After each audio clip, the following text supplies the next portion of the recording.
Você sente que a luta contra a luxúria parece uma batalha solitária que nunca tem fim?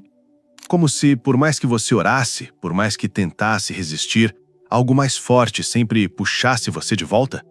Talvez você esteja cansado, não apenas da tentação, mas da culpa que vem depois. Do silêncio de Deus, mesmo depois de noites em que você chorou arrependido. Do ciclo que parece impossível de romper. Se você carrega essa dor escondida, esta mensagem é para você. A verdadeira prisão da luxúria não está no corpo, está na alma. É como uma serpente que se esconde nas sombras da mente. Ela não aparece quando a luz está acesa, mas quando estamos em baixa frequência espiritual, emocionalmente esgotados, desconectados de quem somos em Deus. A luxúria muitas vezes não é apenas sobre desejo, é sobre solidão, trauma, culpa. É uma fuga emocional disfarçada de prazer. E o que muitos não percebem, essa cadeia também é química. O vício em dopamina causado por conteúdos pornográficos, por impulsos repetitivos, reprograma o cérebro, dificultando a sensibilidade à voz do Espírito Santo.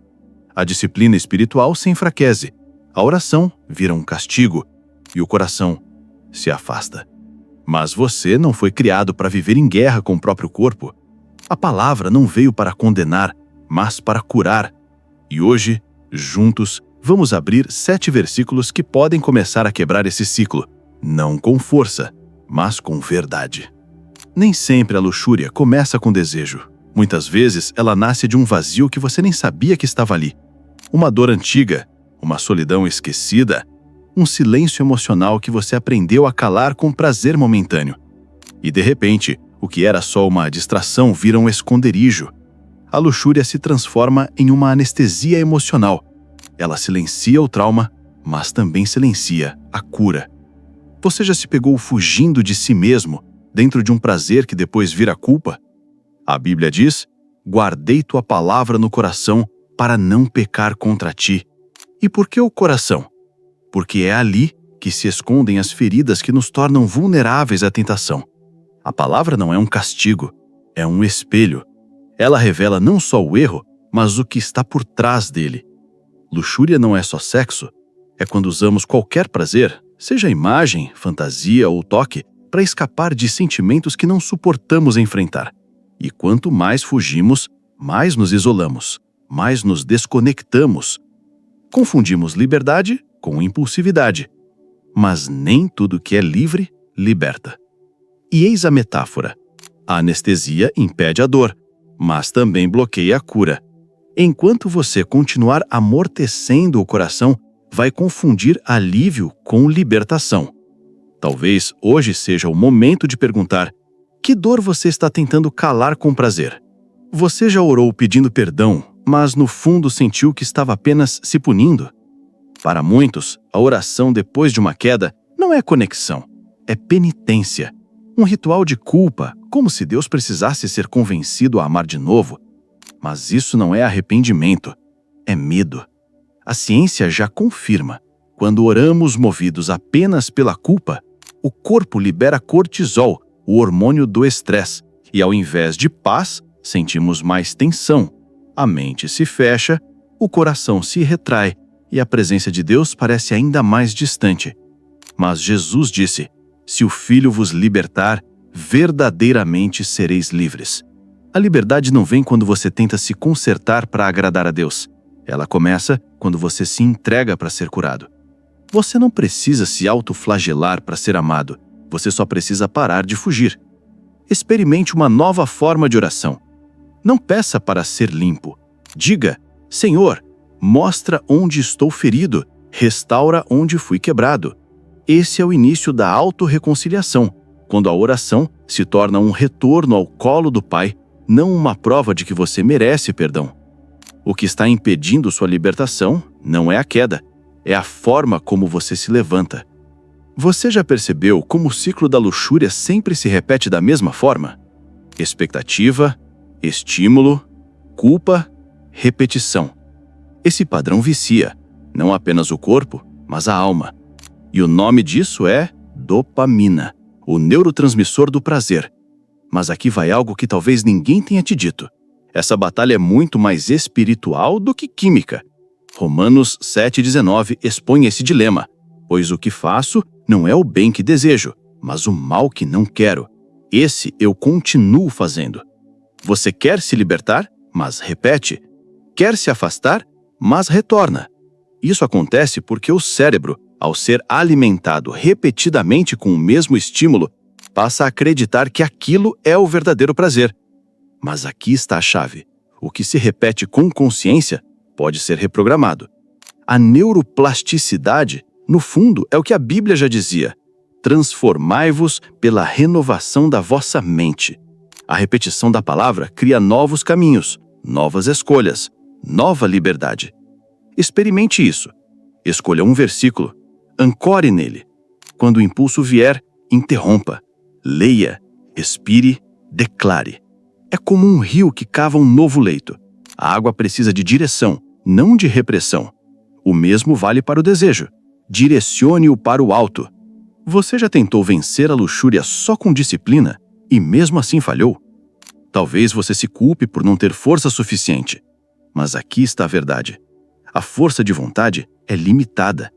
Ela entra em colapso quando não há raiz espiritual profunda. A palavra ensina: andai pelo Espírito, e jamais satisfareis o desejo da carne. Perceba, não é sobre resistir com esforço, é sobre caminhar com presença. Quando você tenta lutar apenas com força emocional, sem a âncora do espírito, o que era zelo vira orgulho, o que era busca vira exaustão. O segredo está na substituição. Em vez de reprimir o impulso, transforme-a em presença. Feche os olhos, sinta um impulso surgindo e, ao invés de rejeitar, redirecione. Respire, ore, traga a mente para Deus. Essa é a prática da atenção espiritual. A metáfora é simples, mas poderosa. Lutar contra a luxúria só com disciplina é como tentar segurar uma enchente com as mãos. Mais cedo ou mais tarde, ela arrebenta. Mas quando você constrói uma represa com a palavra, sólida, interna, conectada, você não segura o rio, você o redireciona. Nem sempre o desejo sexual excessivo é só carne. Muitas vezes é alma gritando por conexão, por pertencimento, por intimidade que cura.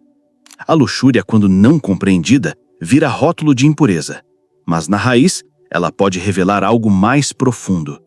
Um coração que está buscando, desesperadamente, sentir-se inteiro de novo.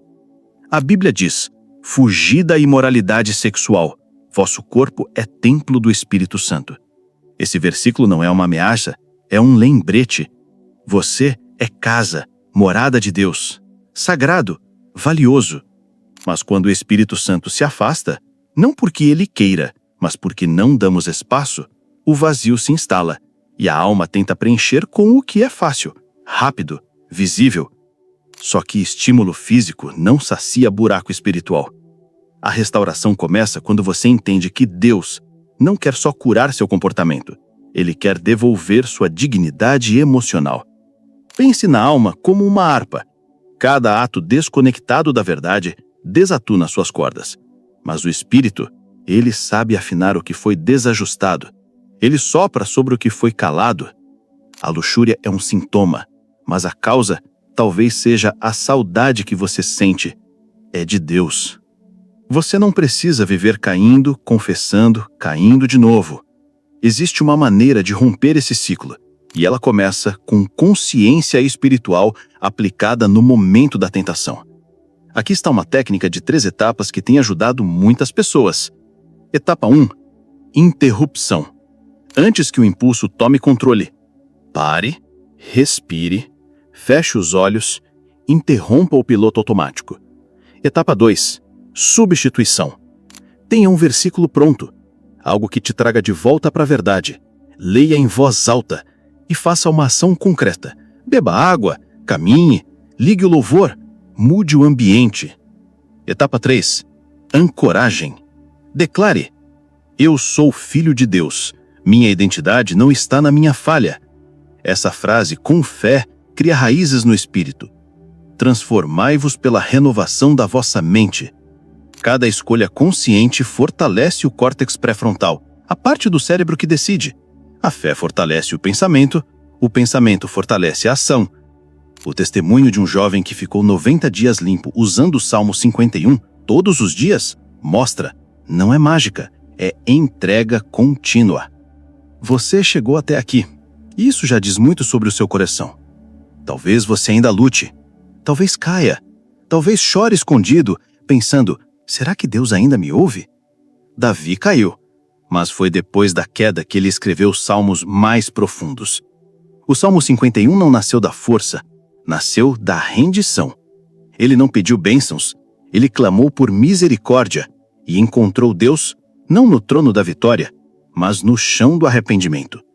Paulo também lutava com a carne. Em Romanos 7, ele confessou sua fraqueza. Em Romanos 8, ele declarou: nenhuma condenação há para